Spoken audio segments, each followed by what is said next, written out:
Vi har aldrig haft så mange muligheder for at holde forbindelsen, men får vi sagt det vigtigste til det vigtigste. Har du husket at sige til din kone, at du elsker hende? At fortælle dine børn, hvor meget du holder af dem? At ringe til din bedste ven og sige tak? Eller har du, som danskerne flest, også lidt svært ved den slags? Hos CallMe sætter vi en ære i at hjælpe dig med at komme igennem til dine nære. Derfor lancerer vi nu The Last Call. En telefonsvarbesked til en, du holder af, der giver dem muligheden for at høre din stemme igen, også når du ikke er her længere. Sådan virker The Last Call. Download appen, vælg modtager,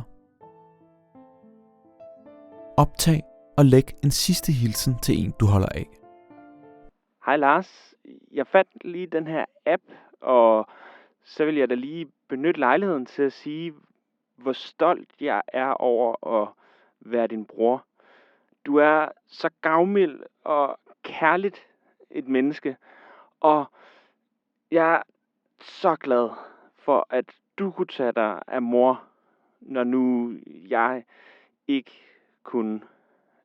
Så ja, det var egentlig bare det.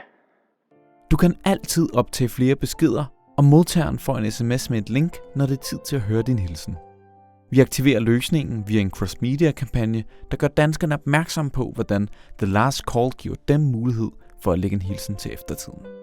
The Last Call. Sagt det vigtigste til de vigtigste.